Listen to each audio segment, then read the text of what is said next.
Welcome to 49ers Live. Professor B here in San Francisco. Getting ready to have our segment called Behind the Enemies. Lime, the 49ers taking on the Tennessee Titans. Our special guest on this segment, he's the first year of, this is his first year of doing Tennessee Titans football. He replaced the longtime voice of the Titans, Mike Keith, who had been there for since the franchise moved to Tennessee back in the late '90s. He was our special guest. He's he's he's all Tennessee sports, and I think he does have done Tennessee Volunteers football. So welcome on to the show. Welcome on. It's Taylor Zarour to the show. How you doing? I'm doing great. I hope you are.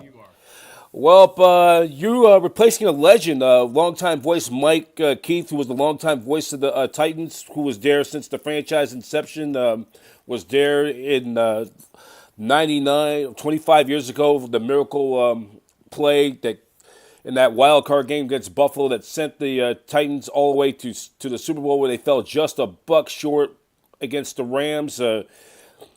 So this is your first year doing Titans football.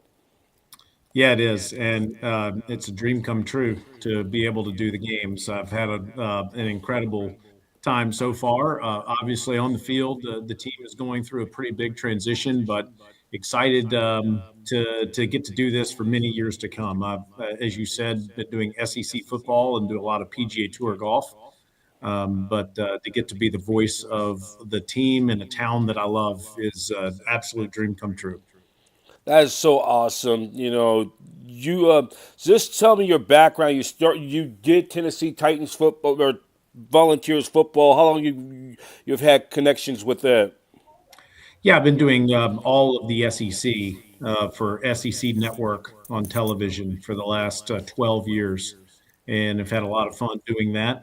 So not just the Vols, but all the teams in the SEC. So we get a different assignment each week involving an SEC team. So that's been a whole lot of fun to get to do. And then, as I said, doing a bunch of PGA Tour golf throughout the entire year, broadcasting PGA Tour golf for ESPN and also for SiriusXM. So I love doing that. But being the voice of, as I said, being the voice of a team that I love in the town that I love is extra special. Nashville, Tennessee. That's about what. That's about. I know when the Titans left Houston after the 1996 season, they played. I believe one season over there in Memphis. Yep, Memphis for 1 year. Then the second year they played at Vanderbilt, that's right. and both of those cities, Vanderbilt and Memphis, is way far away from Nashville.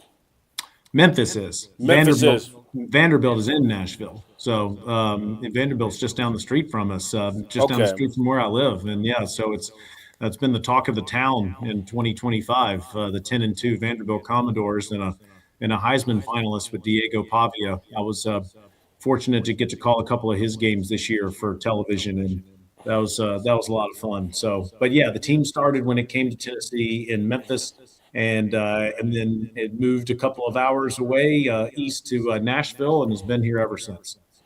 Yep, and then of course the Titans opened up the then known as Adelphia Coliseum. Now it's Right. Nissan Stadium.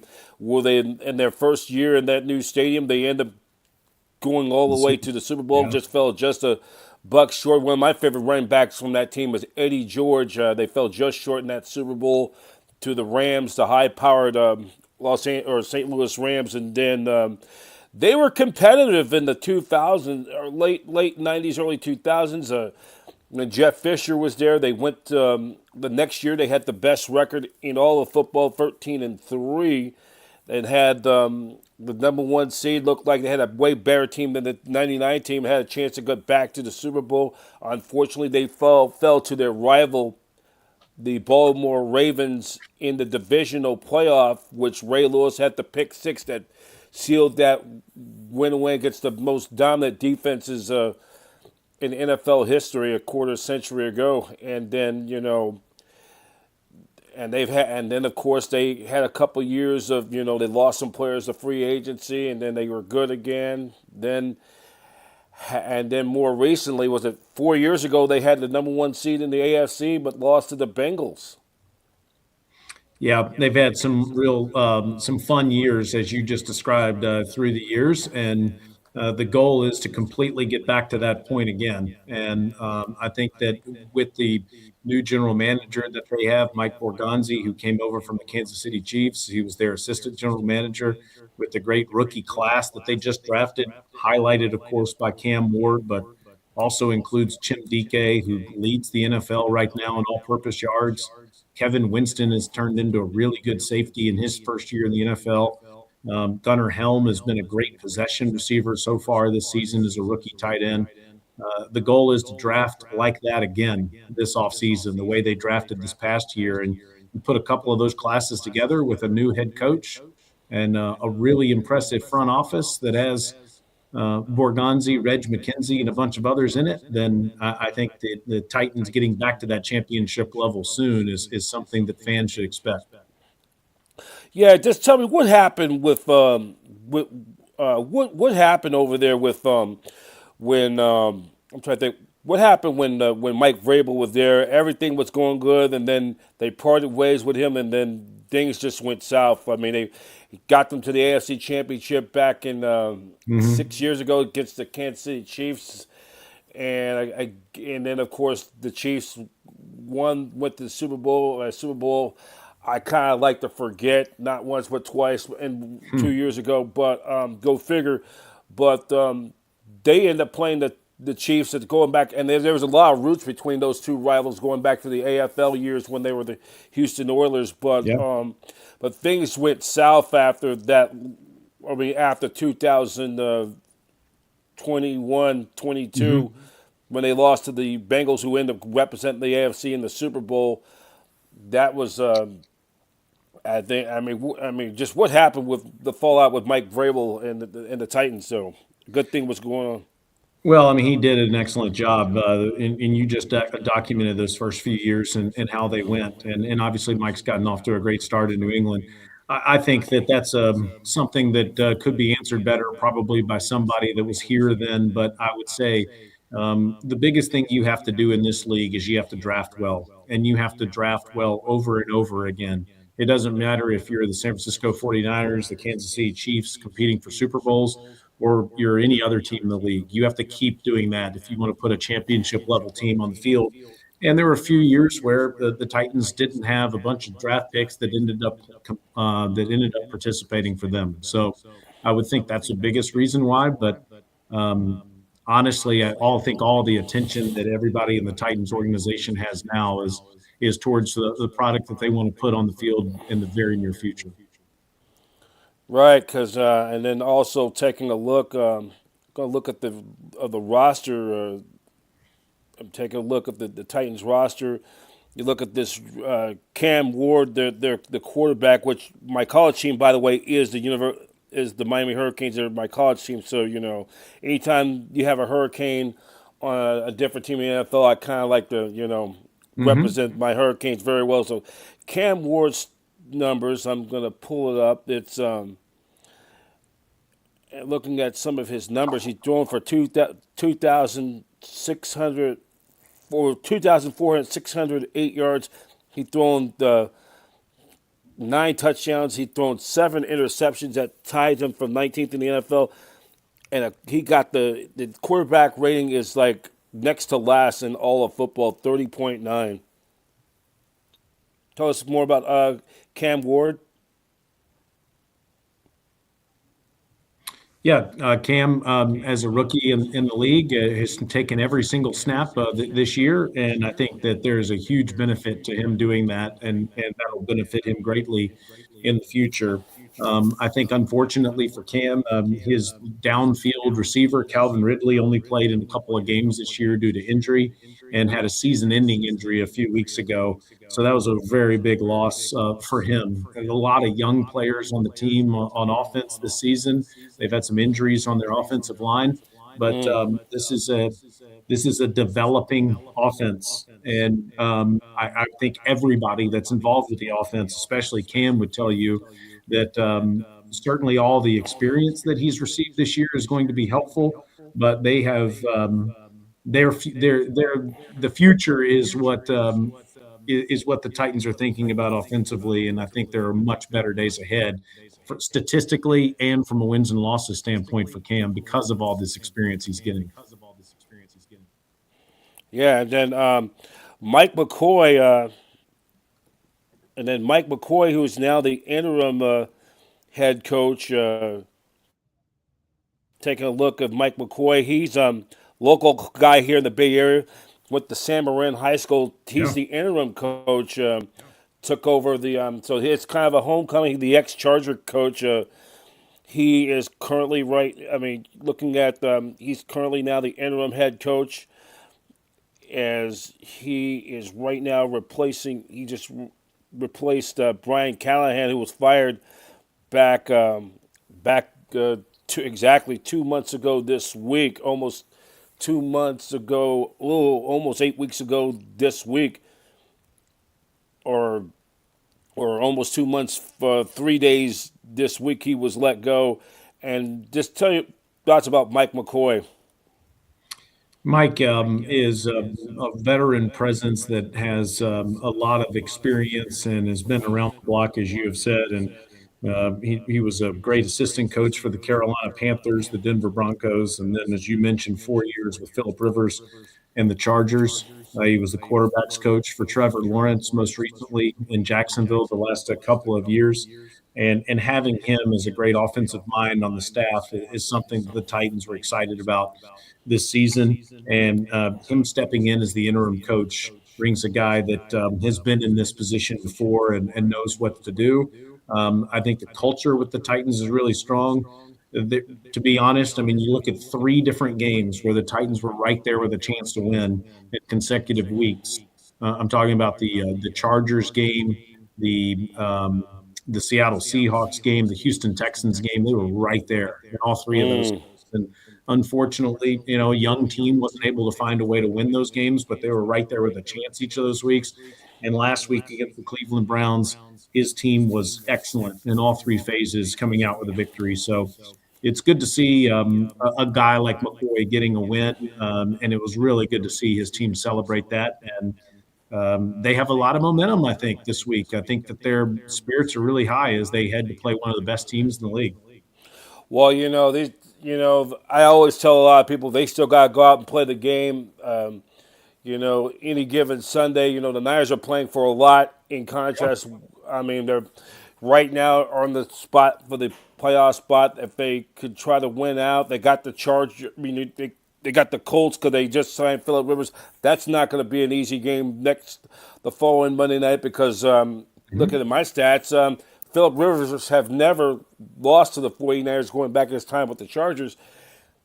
And the every game you got, I tell people that the Niners, these are like dress rehearsal. They're playing to win, but these are games that they're trying to get them in down to that final weekend where they could be playing for the NFC West title against Seattle and possibly home field advantage. So these are kind of almost like dress rehearsal games to get them prepared for what is lied ahead in the next 3 or 4 within the next 3 weeks' time. Well, I mean, if you look at the way that the Titans have played this season against the Denver Broncos, against the Rams, against, as I mentioned, the Chargers, the Seahawks, it hasn't mattered what anyone else's record has been. They have had a Right. chance to win those games. And I mean, you see what happened last week with the New Orleans Saints winning on the road at the Tampa Bay Buccaneers. To your point, anybody can beat anybody in the National Football League. So I think the Titans are coming in highly motivated to do that. As you said, against a team that would love to play in its own stadium for the Super Bowl at the end of the season. But the 49ers' health has been a massive factor for them the last couple of years, and it seems like that really has been a big issue for them this year. But, I mean, for my money, there isn't a better all-purpose player in the league than Christian McCaffrey. I think he's the best pass-catching running back ever. Ooh, All love. respect, with I all will due put respect, him. Yep. with all due respect to Roger Craig, And Yes. Marshall Faulk, I don't think there's anybody that's ever been better than McCaffrey catching balls out of the backfield. So that would be the big key to me this week. Before I go here is running the ball for the Titans will be critical. They did a really Yep. good job of it against the Browns, and getting McCaffrey on the ground on third down. If the Titans can do that, they'll have a shot this week. Otherwise, as you said, the 49ers will have a great chance to win the game, and like you said, a great chance to win out. You took the words out of my mouth when you mentioned Roger Craig, another back, all-purpose back. I grew up back in the '80s. You know, he's already now one of the semifinalists to get inducted to the Pro Football Hall of Fame. And I think with the stars aligned, not looking far ahead, with the Super Bowl coming here in exactly 8 weeks time, he gets inducted, and the Niners be playing in that Super Bowl. Hopefully, McCaffrey. He reminds me of Roger Craig in his prime. All-purpose back. I love those type of pass catching receiver. Him and Marcus Allen and some very other running backs as well. Him and Ricky Waters and Thurman Thomas. Those I love those versatile purpose backs flying out of jet stream out of free. You're free your mind to catch a pass but he's on his way. McCaffrey's on his way to get that one. Trying to become only the second 49er ever to get that 1,000, totaling up 2,000 all-purpose yards from scrimmage as a running back and a pass catching receiver. Be amazing if he can pull that off. And like you said, just 151 yards to go rushing, just 194 yards to go receiving. That's incredible. It looks like he's on his way if he can stay healthy. I did some work for the Carolina Panthers for a few years, and that's always been, as you know, the same with the 49ers. Keeping him healthy will be critical for the rest of the season. If they can do that, the 49ers can beat anybody, and they wouldn't shock me if they played in the Super Bowl. Yeah, so you did work with the Carolina Panthers, right? I did. Okay, so you saw him there, and that's a 1,000 is like the ultimate, like baseball's 40 home runs, 40 stolen bases. Yeah, it's Yeah. incredible. Well, it's going to be a lot of fun to call the game on Sunday out there in Santa Clara. It's a dream come true to be the voice of the Titans, and really enjoyed spending a few minutes with you on this, and excited to call the game against the 49ers this weekend. All right, Taylor, you enjoy yourself out here to the Bay Area. You Thanks, man. wish you and your family and the Titans nation very happy holidays, and we'll talk to you real soon. You do the same. Thanks so much. All right, Taylor, thank you. So that's Taylor Zarour, the voice of the Tennessee Titans. Professor B here. You're watching 49ers Live on Niners Radio 49.